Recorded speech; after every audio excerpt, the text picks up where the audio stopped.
प्यारे बच्चों नमस्कार। जैसा कि हम जानते हैं हम लोग चैप्टर 3 पढ़ रहे थे, जिसमें आज है हमारा लेक्चर 3। कल वाले लेक्चर में हमने एक छोटी सी गलती कर दी थी, तो चलिए उसको पहले देख लेते हैं। आप लोगों ने तो बताया ही नहीं। चलिए, हमने पढ़ा था वैद्युत विभव के गुण, और हमने तुम्हें बताया था कि जब किसी चालक तार को पृथ्वी से कनेक्टेड कर दिया जाता है तो उसका विभव अनंत हो जाता है। तो अनंत नहीं होता है, कितना हो जाता है? शून्य हो जाता है। तो अनंत की जगह पे शून्य कर लीजिएगा। क्यों हो जाता है? क्योंकि पृथ्वी का विभव भी शून्य होता है, और जब दो चीज़ों को एक दूसरे से कनेक्ट किया जाता है तो उन पर विभव तब तक जाता रहता है जब तक कि दोनों पर विभव समान नहीं हो जाता। तो पृथ्वी का तो विभव ही शून्य, कितना विभव दोगे तो वो भी दूसरे को भी शून्य कर देगा, वो खुद शून्य नहीं होता। ठीक है, तो यहाँ पे सुधार लेना। चलिए उसी के आगे चलते हैं। अभी तक हमने देखा एक बिंदु आवेश के कारण वैद्युत विभव। अब चलिए देखते हैं वैद्युत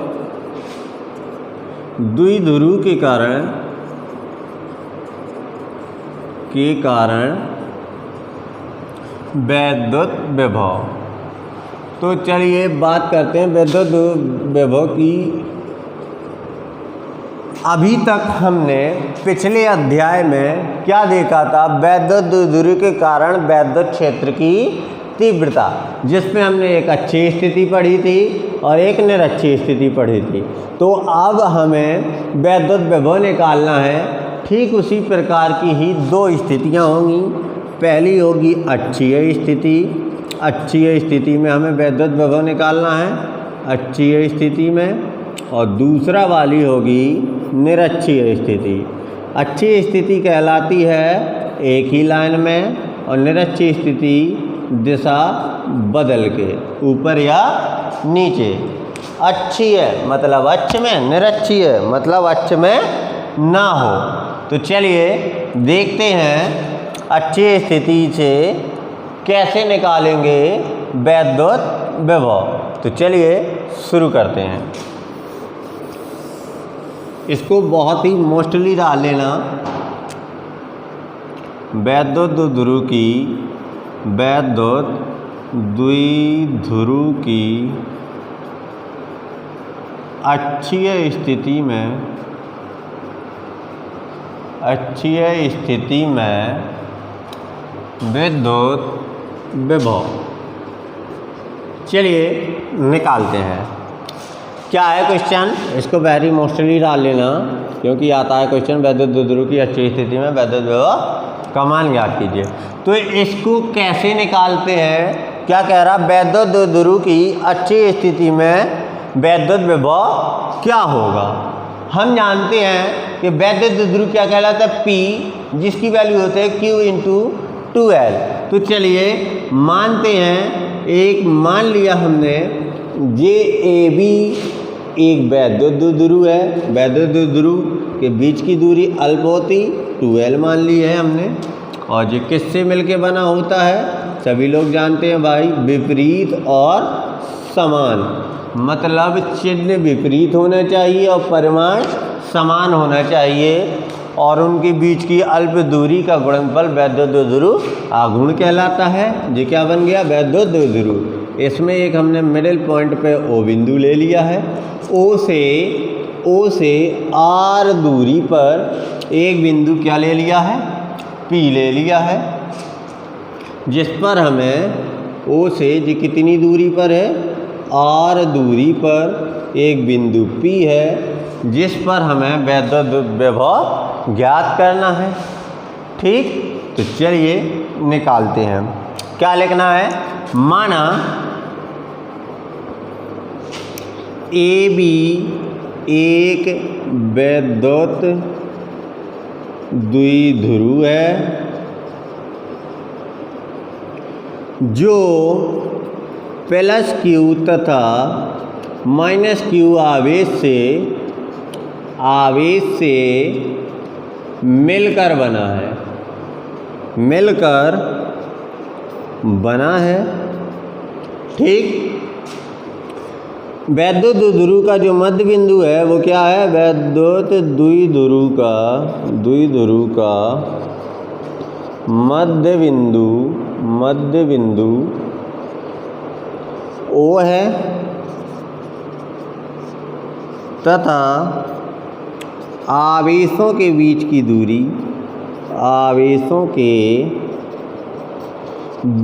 की दूरी 2L है। क्या किया फिर हमने, O से अक्षीय स्थिति में R दूरी पर एक बिंदु P लिया, जिस पर हमें विद्युत विभव ज्ञात करना है। ठीक, क्या किया, उस पर हमें वैद्युत विभव ज्ञात करना है। -q से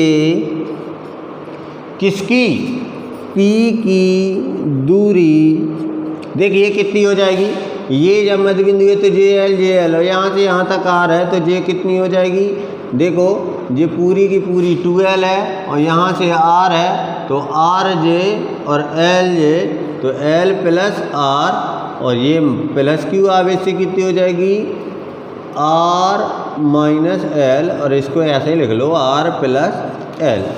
ठीक, तो -q से P की दूरी R + L तथा +q से P की दूरी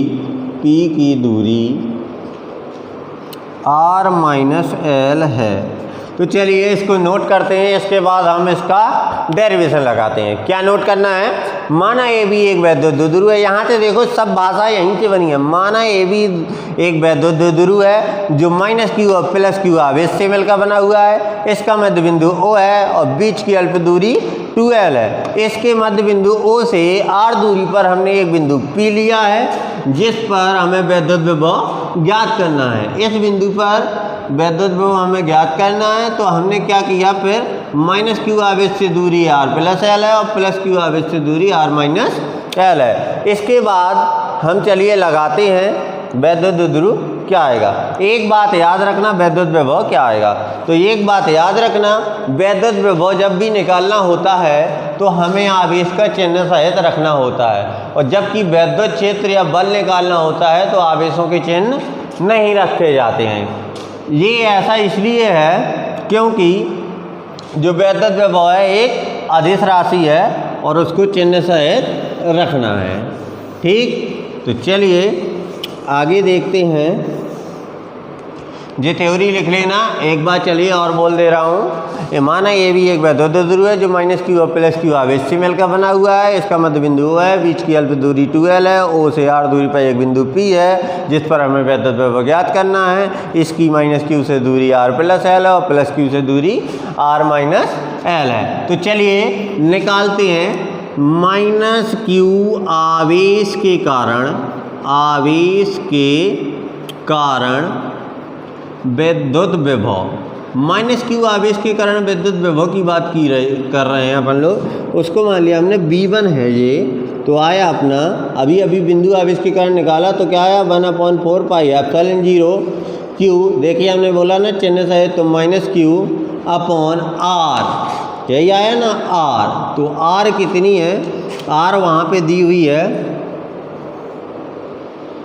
R + L। चलिए अब लगाते हैं +q आवेश के कारण विद्युत विभव।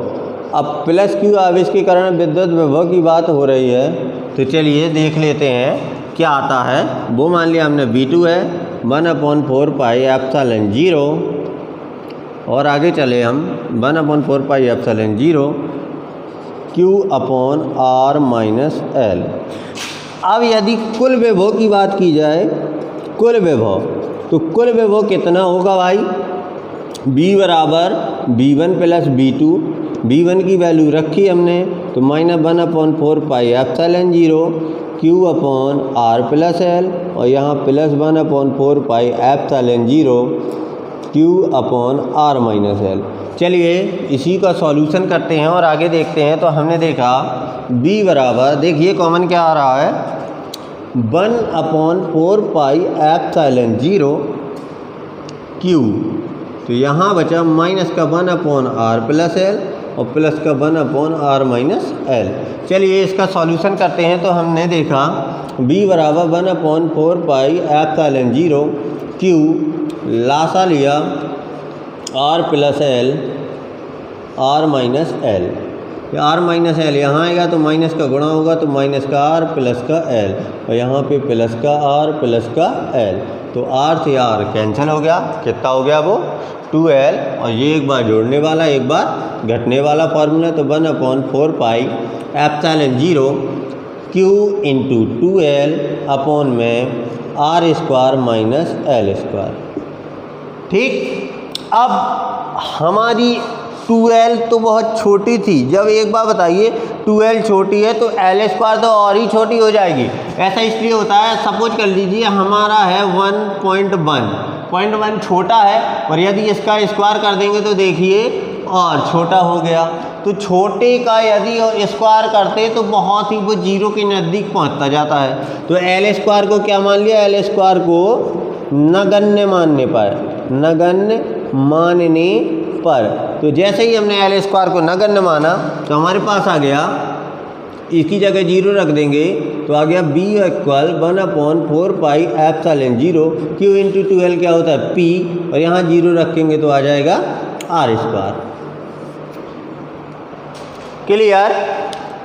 चलिए देखते हैं हमने क्या किया। माना AB एक वैद्युत द्विध्रुव है जो प्लस Q और माइनस Q आवेश से मिलकर बना है। इसका मध्य बिंदु है, बीच की दूरी 2L है, इससे R दूरी पर एक बिंदु P है और माइनस Q से दूरी R+L है और प्लस Q से दूरी R-L है। फिर हमने माइनस Q आवेश के कारण वैद्युत विभव निकाला, जिसे हमने V1 माना, J आया। इसी प्रकार प्लस Q आवेश के कारण निकाला, J आया। कुल विभव निकाला, दोनों को जोड़ दिया और जैसे ही हमने मेथड से सॉल्यूशन किया तो हमारे पास J आया। L² को नगण्य माना क्योंकि वो बहुत छोटी है, इसलिए L² किसके बराबर है, लगभग 0 के बराबर है। यहाँ लगभग कर दो, तो इसलिए हमने क्या कर दिया, 0 रख दिया और ये हमारा सॉल्यूशन आ गया। तो इसके नीचे फिर भी एक लाइन लिखनी है, अतः अच्छी स्थिति में वैद्युत विभव मध्य बिंदु O से दूरी के वर्ग के व्युत्क्रमानुपाती होता है। ये भी लिखना है क्या, चलिए लिखवा दे रहा हूँ, पहले इसको नोट कर लीजिए।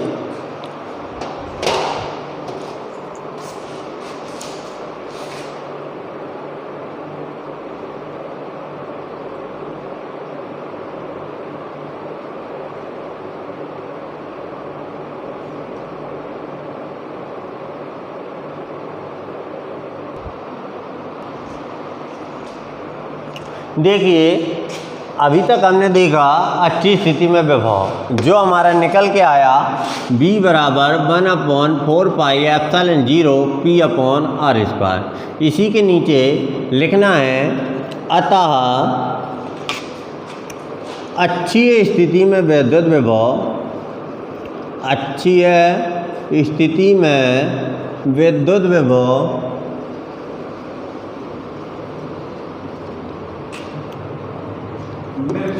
बिंदु की दूरी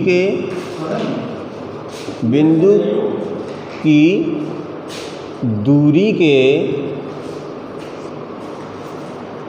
वर्ग के व्युत्क्रमानुपाती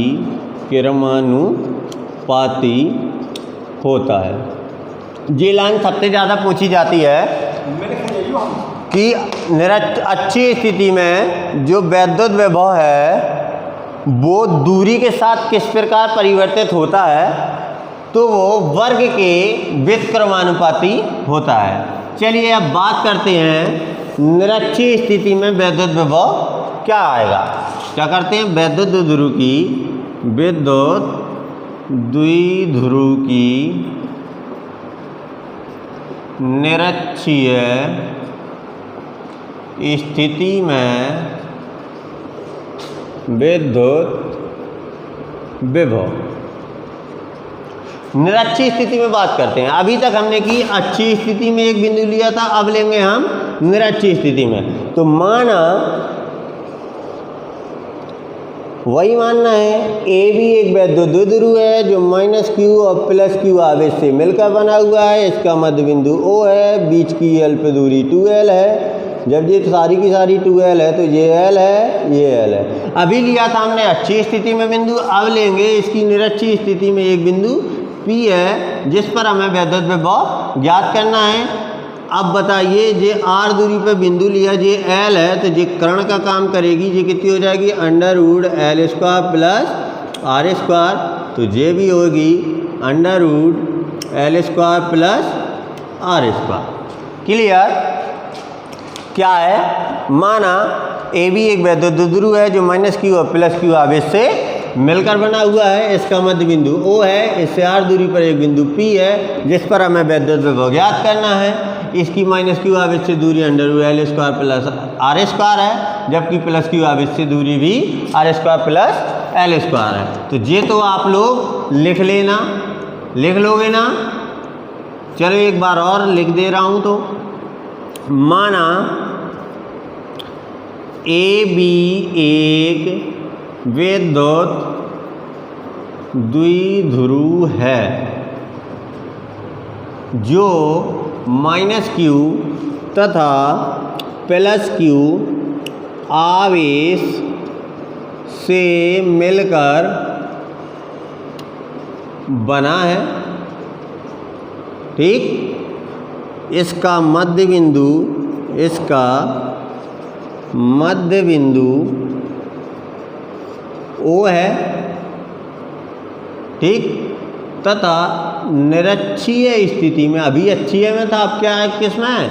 निरक्षीय स्थिति में एक बिंदु P है जिस पर हमें विद्युत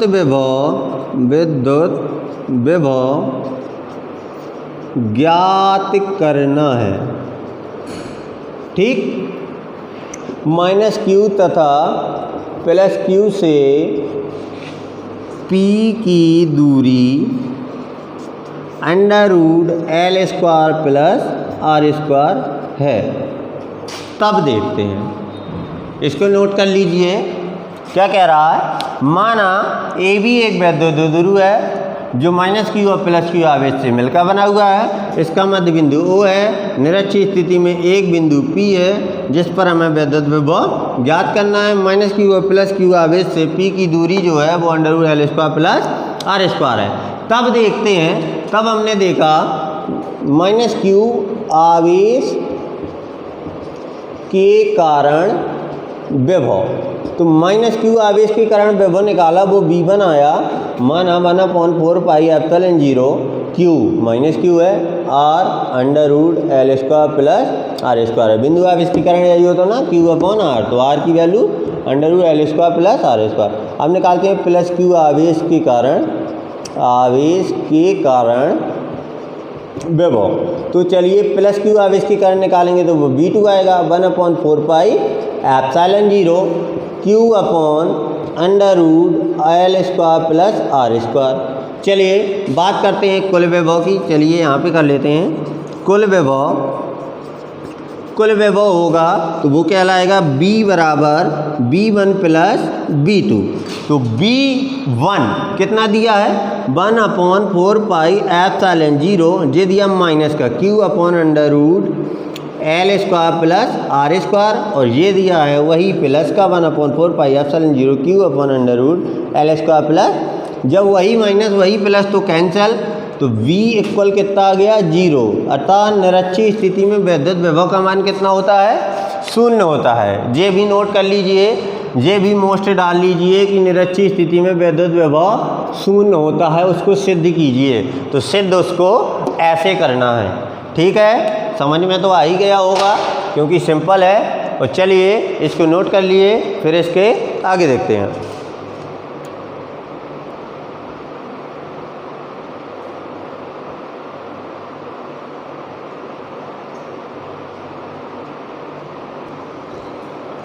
चलिए अब आगे देखते हैं। अभी तक हमने देखा अच्छी और निरक्षीय। अच्छीय में आया 1/4 पाई एप्सिलॉन 0 p/r², जबकि निरक्षीय में आया 0। अब आगे देखते हैं। अभी तक हमने ये भी देखा कि बिंदु आवेश के कारण विभव कितना आया था, तो 1/4 पाई एप्सिलॉन 0 q/r। इन फॉर्मूलों को याद करते जाना क्योंकि सवालों में सभी यूज होंगे। अब देखते हैं, अभी तो एक बिंदु आवेश था, यदि अनेक हों, सपोज कर लो ये एक जगह है या क्षेत्र है और यहाँ पे बहुत सारे आवेश रखे हुए हैं, Q1, Q2, Q3, Q4, Q5, ऐसे बहुत सारे आवेश रखे हुए हैं। अब किसी बिंदु पर वैद्युत विभव, मान लो O पर वैद्युत विभव निकालना है, तो कैसे निकालेंगे? जब किसी निकाय में अनेक आवेश रखे हो तो वैद्युत विभव कैसे निकालेंगे? ठीक है, तो हेडिंग डालनी है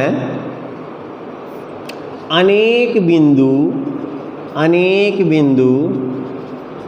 आवेशों के कारण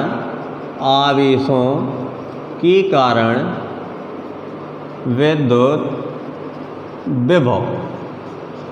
अब किसी निकाय में अनेक बिंदु आवेश हैं तो उसके कारण विभव का मान क्या होगा?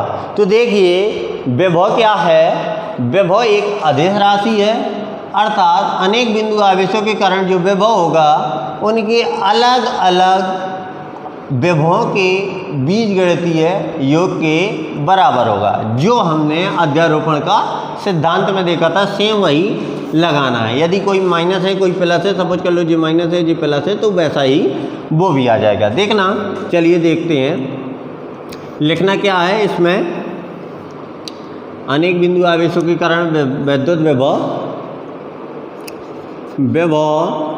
एक अदिश राशि है, ठीक। अतः अनेक आवेशों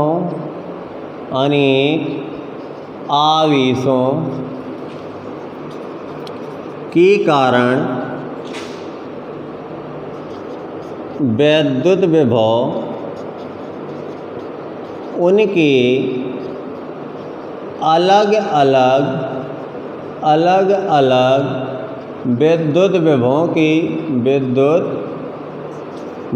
के बीजगणितीय,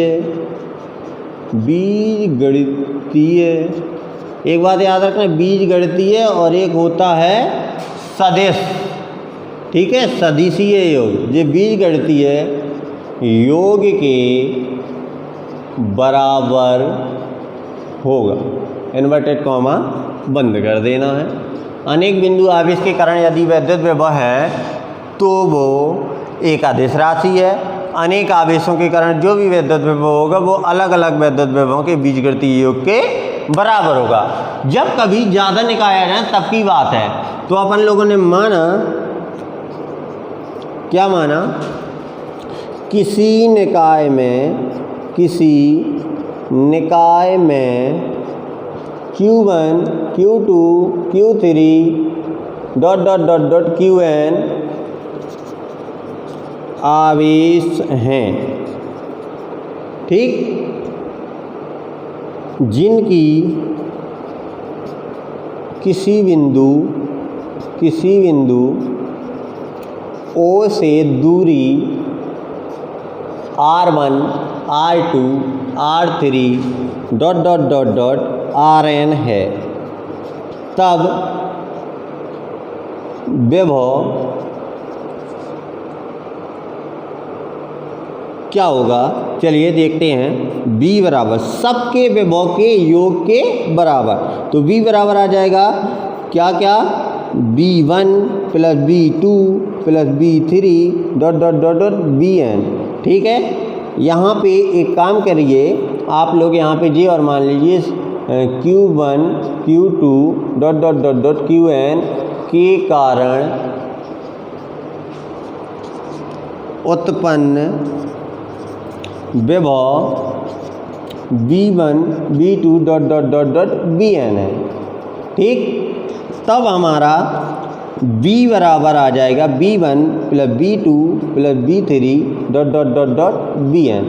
चलिए सबकी वैल्यू रखते हैं 1/4 pi epsilon 0 q1/r1 plus 1/4 pi epsilon 0 q2/r2 plus 1/4 pi epsilon 0 q3/r3 plus dot dot dot dot 1/4 pi epsilon 0 qn/rn।